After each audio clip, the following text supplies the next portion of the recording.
Let's dive into a moment in history that didn't just change a country, it reshaped an entire continent. We're talking about a deal so huge, it's hard to wrap your head around it even today. This is the story of the Louisiana Purchase, one of the riskiest and most important decisions America ever made. So, get this. What if I told you that a young, scrappy nation managed to double its size, literally overnight, without a single battle? It sounds completely made up, right? But believe it or not, that's exactly what happened.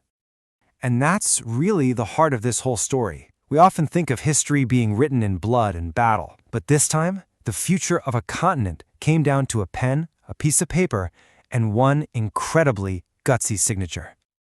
Now, to really understand how massive this decision was, we've got to rewind to the early 1800s. You have to remember, the United States was the new kid on the block, and its place in the world was anything but certain. I mean, just look at the situation. On one side, you've got the young United States. Pretty small, not a lot of power, and basically trapped.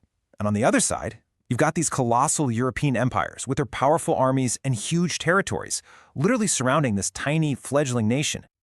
And the biggest, most immediate threat was France. Why?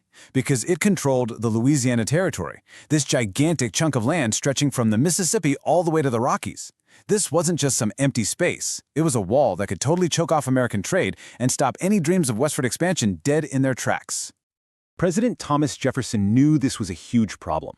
So he sent a couple of guys over to France with a really specific, pretty simple mission. But what happened when they got there? Well, nobody saw it coming.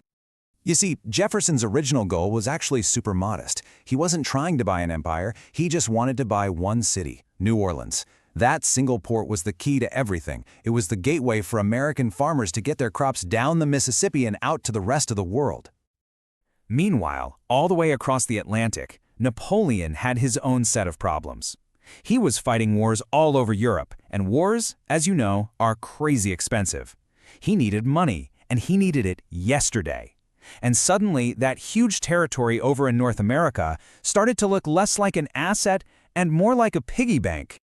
So when the American diplomats show up asking to buy just one city, Napoleon's government sees its chance. They don't just say yes, they completely flip the script with a counteroffer that left the Americans just, well, speechless. He didn't just offer them New Orleans. He offered them the whole thing, the entire Louisiana Territory, a piece of land so big it would change the destiny of the United States forever.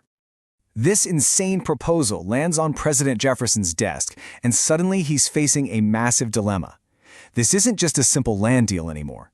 This is a historic gamble that could either make America's future or completely wreck his presidency. The pressure on Jefferson was just off the charts. His whole political philosophy was based on a very strict reading of the Constitution. If it doesn't say you can do it, you can't. And nowhere did it say a president could just go out and buy a foreign country's land. His opponents were already calling him a hypocrite and a tyrant. The whole thing could have blown up in his face. So he had this stark choice. On one hand, you have the risk, total political ruin, maybe even a constitutional crisis. But on the other hand, you have this incredible vision of the future, endless farmland, control of the rivers, new cities, and opportunity for generations of Americans. In the end, I think Jefferson's decision really came down to this idea. Real leadership isn't just about managing what's happening today. It's about having the guts to bet on tomorrow, especially when today feels completely uncertain. So Jefferson rolled the dice. He made the choice. And with that single signature, the consequences were immediate, they were permanent, and they absolutely changed the world. So what was the final price tag? $15 million. Now that was a ton of money for a young country back then. But here's the crazy part. When you actually break it down, it comes out to about 3 cents an acre. 3 cents. It has to be one of the greatest real estate deals in the history of the world. And the result was just as simple as it was jaw-dropping. In an instant, the United States doubled. The map of North America was completely redrawn, all because of one deal. And this deal kicked off an incredible chain reaction. First, farmers and pioneers just flooded west, looking for land and a new start. Then, new towns and cities started popping up all over the place.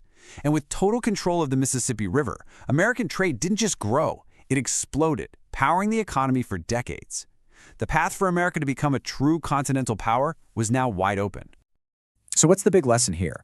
For me, the Louisiana Purchase is this amazing reminder that sometimes the biggest steps forward are hidden inside what look like the biggest risks. Real growth often starts with having the courage to make a bet on a future that nobody else can see yet.